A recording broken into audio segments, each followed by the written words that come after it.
point, it's Brown. His shot deflected and stopped. Rebound score!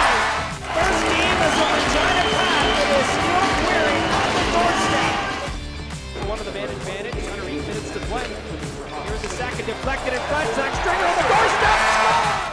Second of the season for Zach Stringer. Now gets it to the blue line for Svozil. Midpoint shoots, deflected, score! Goals in back-to-back games for Braxton Whitehead.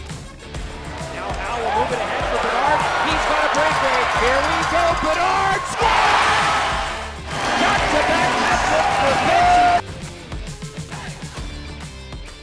Pittsburgh. Welcome into Pat's Cast, the unofficial Regina Pats podcast, with your hosts Chris Clark and Kevin Shaw. All right, it's Sunday, Jan 15. It's episode 125. Coming off a couple huge wins. Kind of nice to see some big wins, isn't it, Kevin? It's fantastic, especially against two upper echelon, upper tier teams. It's nice. Yeah, the atmosphere is electric both nights, and yeah, a couple big wins over big teams. But before we get into that, should go back a bit. First, I want to touch on the new logo. Thanks to Kevin. It's been out there a couple weeks now. He did some great work on that. The feedback's been all positive, and it looks great. So thanks a lot for doing that. Yeah, making it nice and new and looking good. Thanks. One other thing maybe to touch on before we get into everything, we forgot to mention Svozil. He's been on a hot streak lately. He won Rookie of the Month for December. We didn't touch on that, but yeah, he's really been on a roll. And there's a tweet that came out today from Jeffrey Brandow. You know, he's leading the rookie scoring race, and then with 50 points, he's the only player with at least 20 goals or 50 points.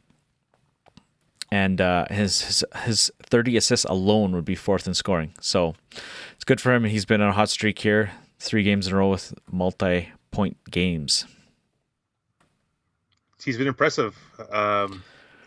After a little bit of a lull when Bedard was gone, he's turned everything back on. He's got the skill, as he proved with his goal against Portland. But he's been impressive. Yeah, they've kind of switched up the lines there. We'll get to that. You want to get to that later? Okay. Yeah, let's talk about the trade first, and then we'll get into the games. Sure. Yeah. Okay. I guess we'll start with the games. So Saskatoon was here, after Christmas there, and we talked about that, and it was just an ugly, ugly, ugly game.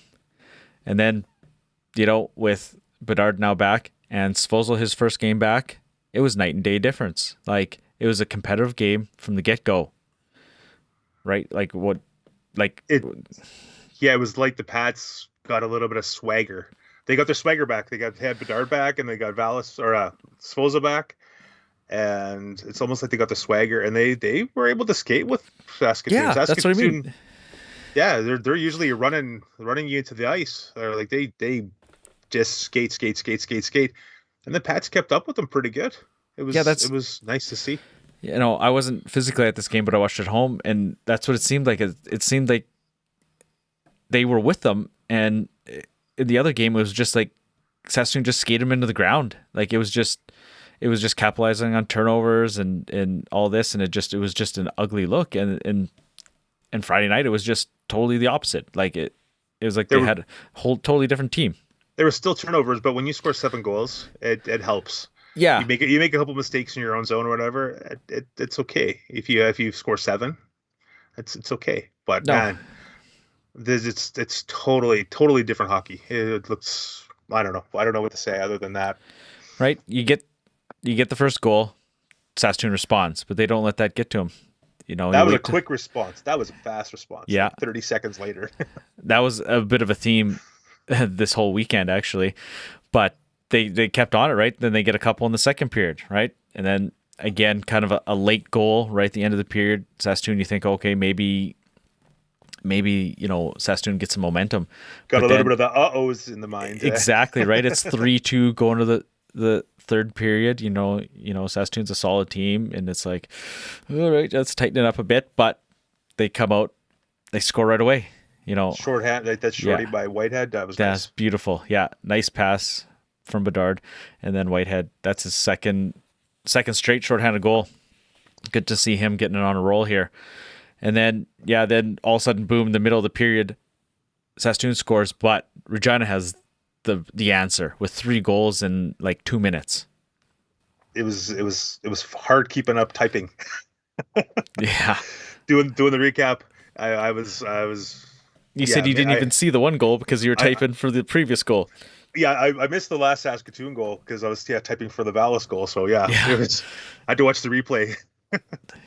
Right. So, I mean, 2 guys just make that much of a difference to this team, and and then even Stringer being back too. Like he isn't. I don't know. Like he's got some skill, but it's a different skill, right? Like he's going to be a hard worker in front of that net, banging, crashing, getting dirty, getting into dirty areas, and screening. Like that seems to be his knack, is getting in front of the goalie. Yeah, he's a really skinny character, but he just gets in front of the goalie. I don't know. He's just got that. He's got that ability.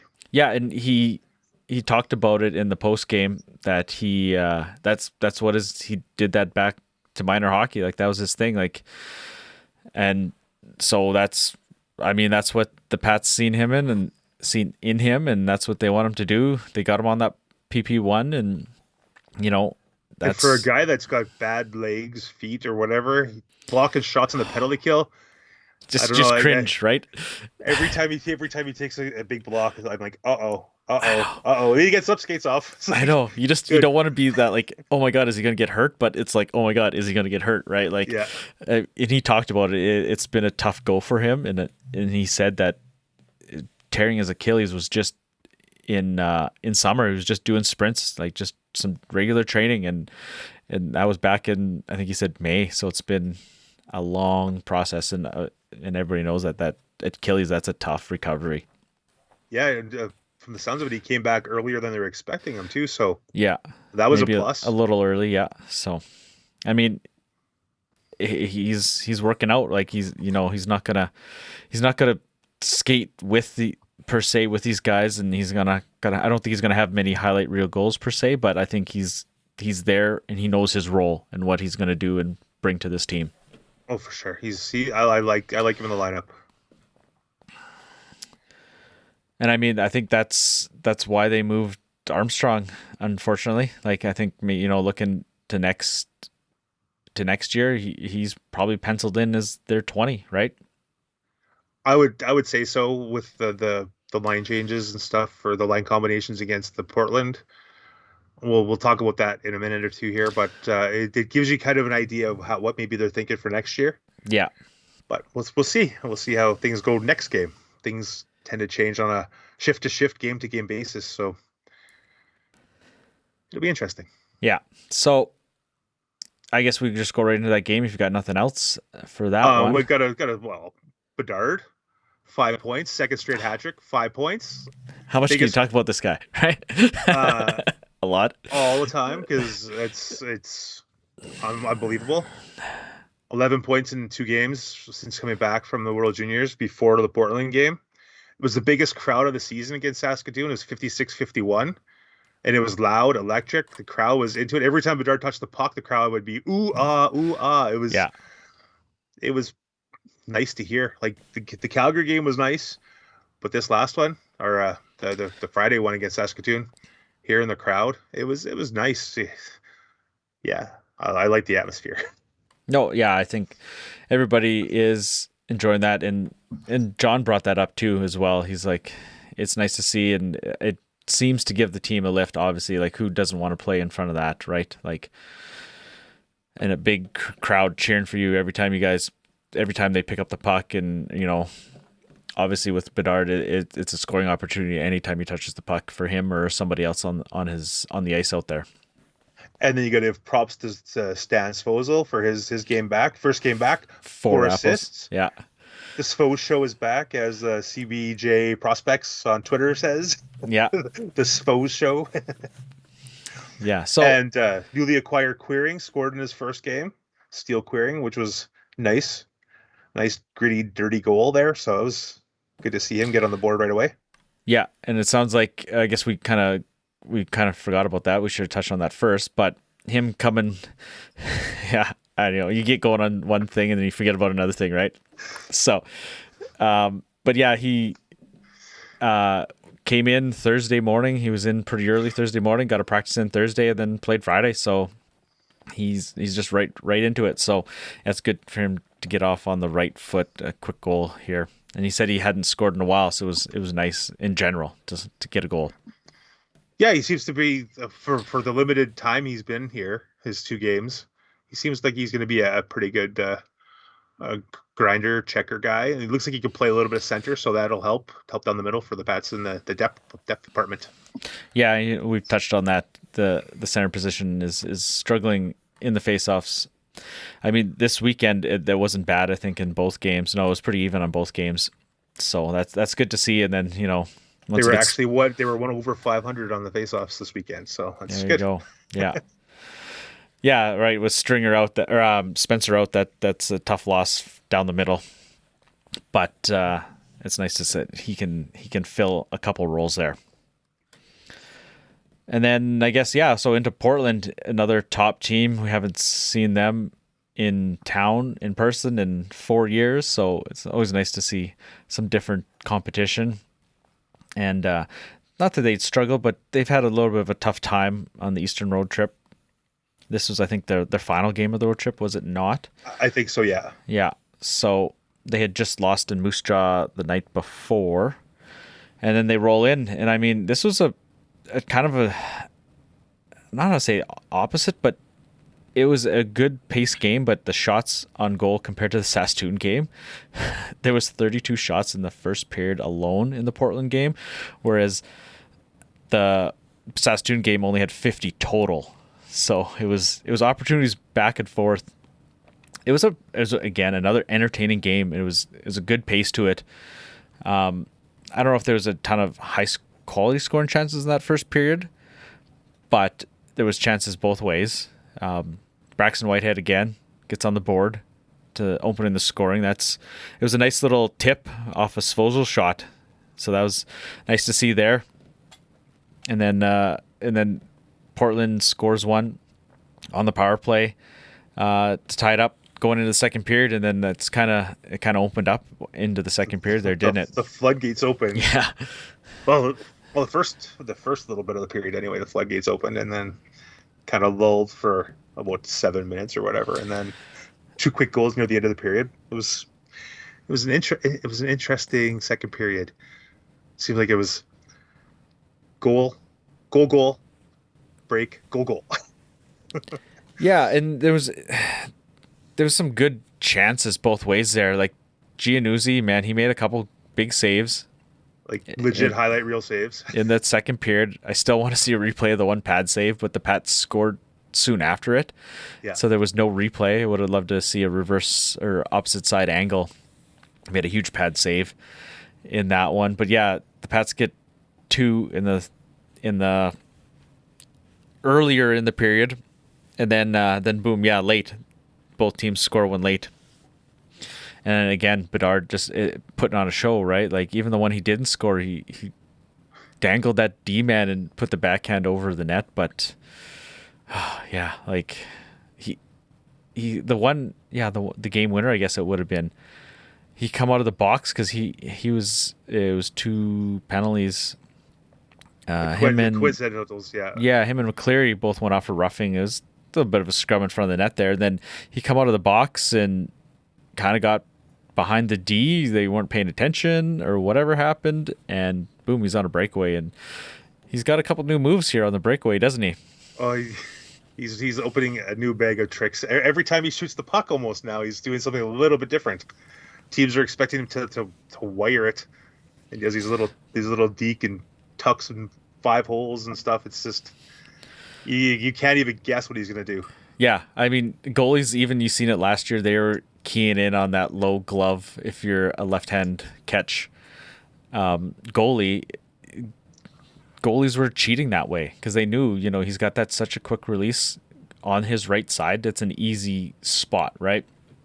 And so you seen last year goalies were cheating that way. And so, obviously he's going to change it up now, and he's got a couple little 5-hole dekes going the last couple breakaways we've seen. So it's not unexpected, right? I mean, 36 goals on the season now in 31 games. Yeah, it's unbelievable. right? I'm at a loss. I'm at a loss for words talking about him. Svozil's got a couple comments on him, what he thinks of his output at the World Juniors and even coming back here. So we'll hear from him and John from this game. I don't know if you want to go to that now or anything else you got on this game. Let's go for it. All right, we'll hear from John and Stan now here.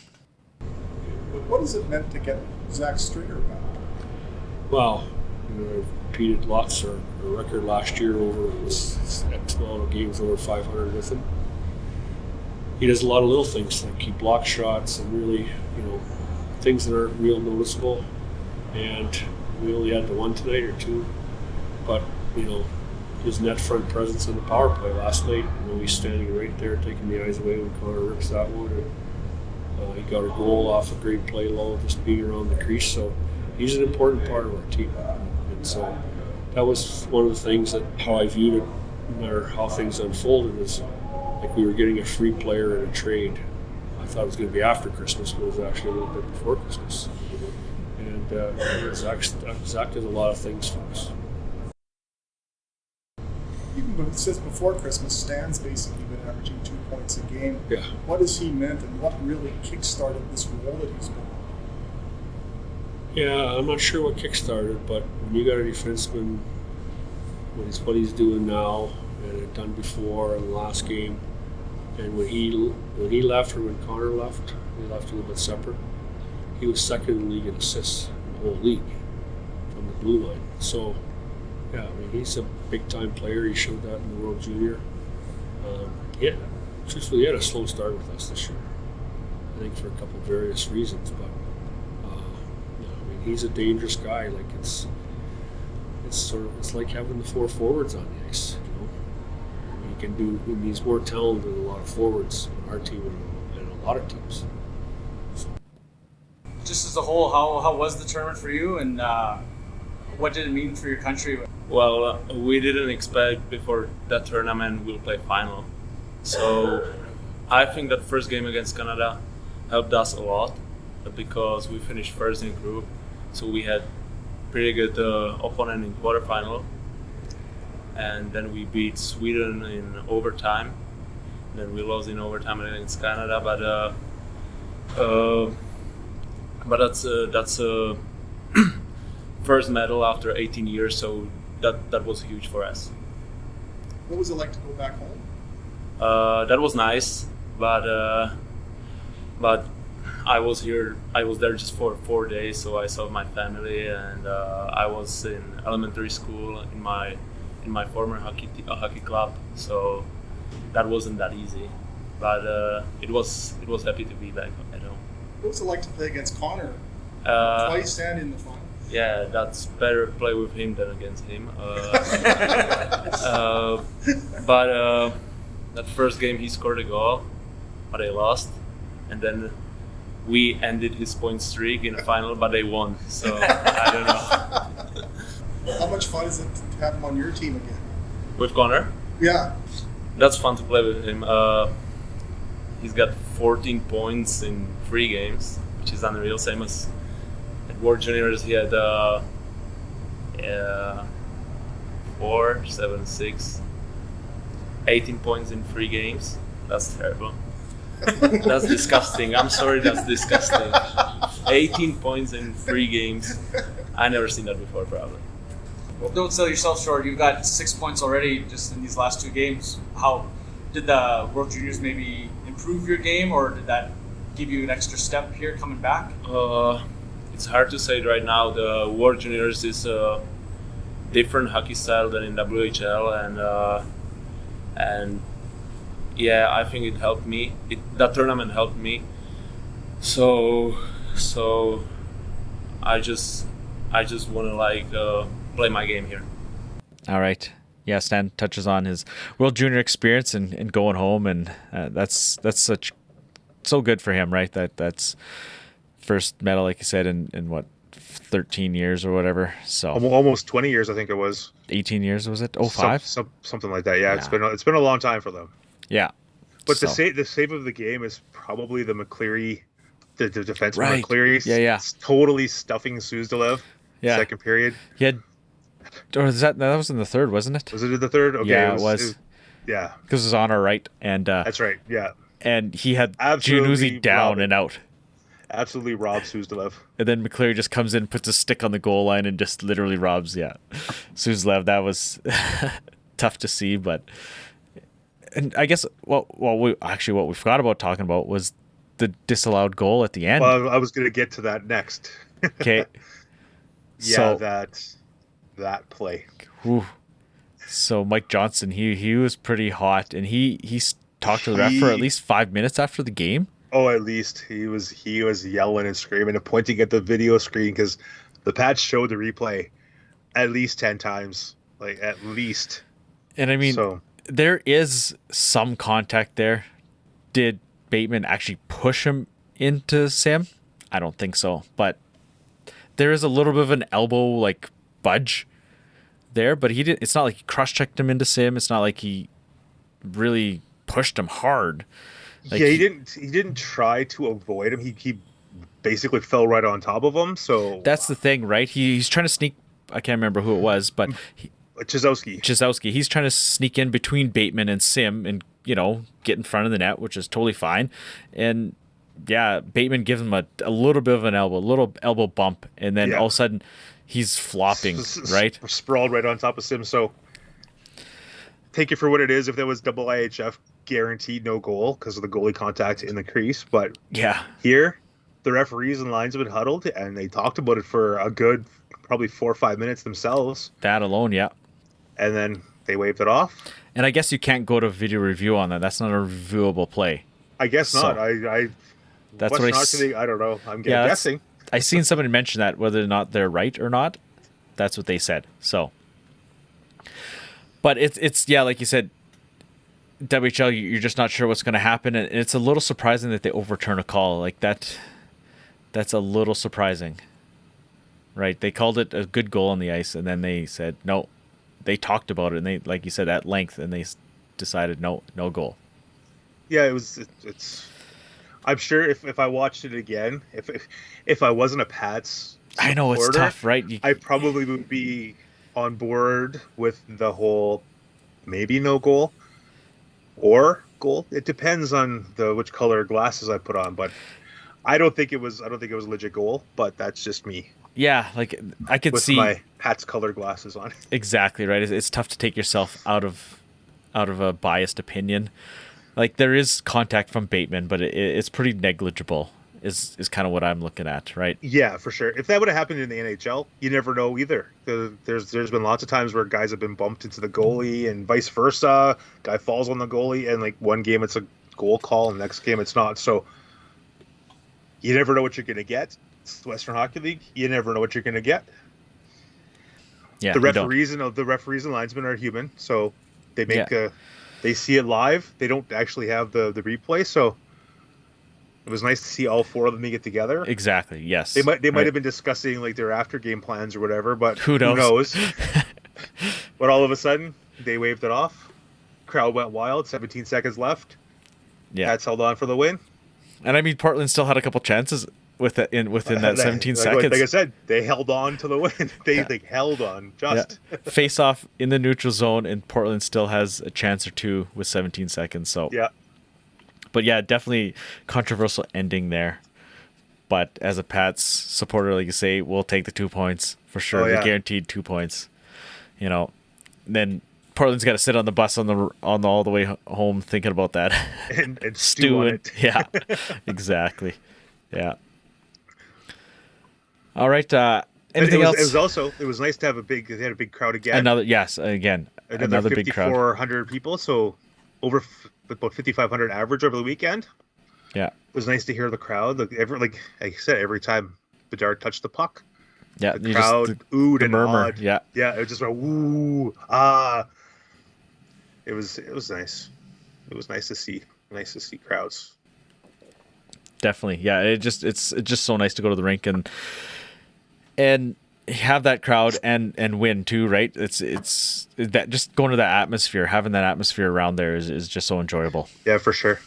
And like kudos to the Portland fan bus, the booster bus or whatever they call it. yes, yeah, They traveled all the way. They did the whole East Coast or the East Division trip, and kudos to them. And after the game, there was a ton of Portland fans, family, fans, and friends there. I got the whole one side of the concourse was just full of Portland people. yeah, It was nice to see. definitely. Yeah, no. If I tweeted out a Saskatoon Star Phoenix article, I think it was, about the booster club, and there's a lady, 97 years old, that's on the bus here for how many ever days it is coming out That's to awesome. Saskatchewan and Manitoba. That is incredible. So, yeah, That's definite shout out to them. Yeah, so I guess moving on, that was a solid weekend. But upcoming, home and home with Swift Current, a bitter rival here. And not only is it a rival, it's two need to win games. Swift Current's They're two key games, yeah, for sure.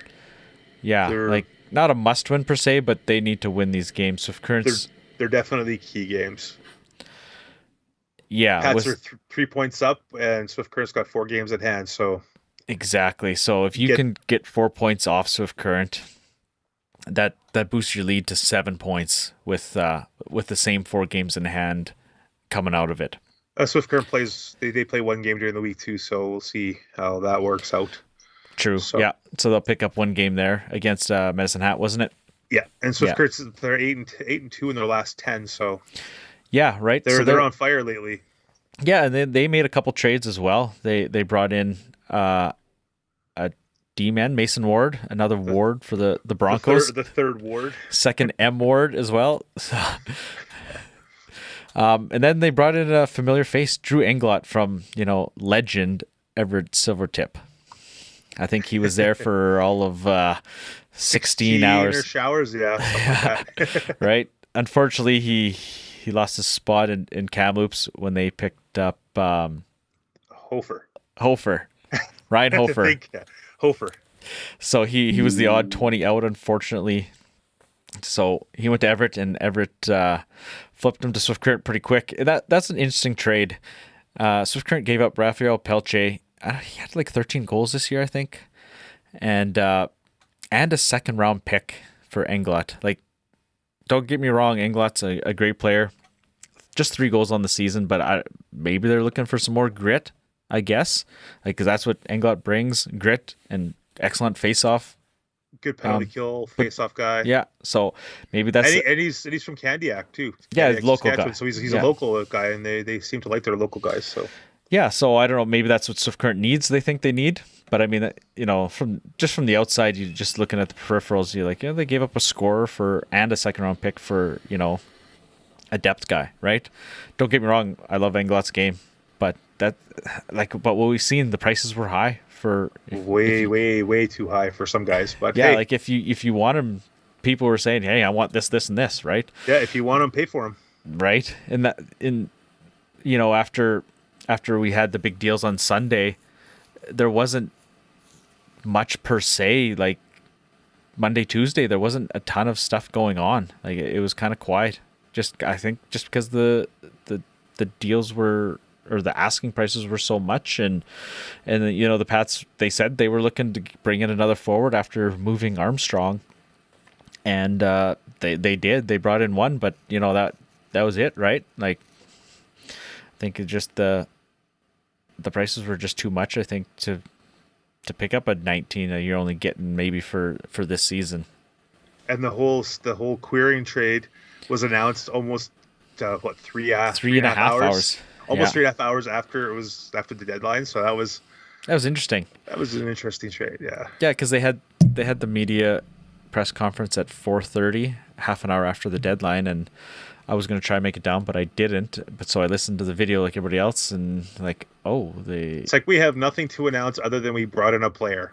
we have a player, but we can't announce it till later. Well, I can't talk about it. So it was a really awkward kind of thing, right? So it was interesting, but it was announced later, and yeah, so they picked up a 19-year-old forward, still querying, and yeah, just another depth guy. Hopefully he can help out, like we said, and go from there. Yeah. Well, there was the Chase on trade on the deadline day was a pretty big trade. A first, a second, and a conditional second to Brandon for Chase on. So Yeah, and again, like that's expensive. it's a first, a second, and a conditional second. So that's probably if he comes back as an next overage year, or 20-year-old. Yeah. Like that's a steep price for a point per game player. Yeah, like he's not your upper echelon player. Like what does he have? He's only got 10, 15 goals this year? Yeah, he's I don't know if you want to call it struggling or whatever, but that's a pretty big price. Yeah. And then Like- Calgary traded Funk to Prince George for like McAdams and a second and a fourth. Yeah. So that's a pretty big price for someone too. Like the prices are just Yeah. they're high. And I guess the big deals on Monday were all conditional deals with Seattle picking up Gunther's rights and Portland picking up Weisblatt's rights. But I think maybe that Weisblatt deal is already null and void, as rumors had it that if he played one more game in the AHL, that deal was done, and he played Saturday night. So we'll see what happens, but it sounds like that deal might be done already. And I think Arizona's made it pretty clear that Gunther is not coming back to the WHL. So I was just looking at that trade on the WHL webpage, and it's actually Gunther and a player named Jordan Ramsey and plus an eighth. Yeah. Those aren't conditionals. Those ones two aren't. No. conditional. And then Edmonton gets Koji Gibson and a fourth in 2024. It looks like. Yeah, and the rest are plus all a bunch of conditionals. So that there was actual trade there too. So, yeah, so there's two players and two picks, one each way. Yeah. So and then Gunther for all the rest of the stuff, the first, fourth, fifth, sixth, and second. So. But if Arizona ever did decide to send him back, to Seattle. Seattle would be rocking and rolling. Yeah, because they did pick up Lambert from Winnipeg. Well, I guess Manitoba Moose, but Winnipeg sent him back. They also sent Chaz Luchas back to Portland. I wish he would have played. Yeah, kind of cool to see him. Yeah, they said he wasn't going to play until Portland got home off the road trip. So yeah, it is what it is. Yeah, that would have been another nice addition for them. I guess we've talked about before, but they're a homegrown team. You know, almost 100% they don't have a player that's played on another WHL team before, and he would have just been another one. He hasn't played in WHL yet, so yeah, that would have been interesting. They've really nailed down that scouting and recruiting out there in Portland. It's unbelievable when you sent that article to me. I couldn't believe it. No, yeah, that was wild. So, like in this day and age where trades are happening all the time. Like some teams, over half the team has been acquired via trade. Yeah, right. Actually, So- probably half, or over half the leagues. Probably I close bet. to that. Yeah, right. So, but yeah, I guess circling back to Swift Current, we kind of a little sidetracked there, talking about their additions, and we just kept going into the trades. But yeah, like we said, Swift Current, that this is could be. There's a hot team, like you said, and it's really key games here. Like you can't lose both. You gotta, at the very minimum, split. But 2 wins. But the team is rolling, right? So 2 wins isn't out of the question, right? It's not on too high of an expectation, I don't think. Do you? No, I don't think so. With Bedard being on fire as he has been, yeah, I wouldn't count the Pats out to take both.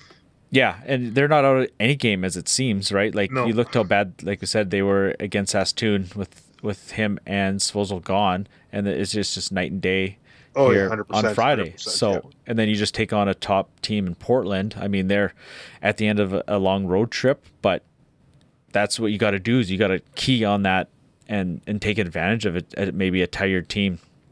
And it's not like Portland looked bad. Like they look good too. They're a really good team. Like Yeah. they're good deep. Right. I would if I was a fan that wasn't a Pats fan, I'd probably cheer for Portland because they have a pretty solid team. Yeah, like they're 4th in the league in points. Like they're 28-8-2-1 now. So Yeah. 59 points. You know, they're only behind Seattle in the West and then Winnipeg and Red Deer in the East here.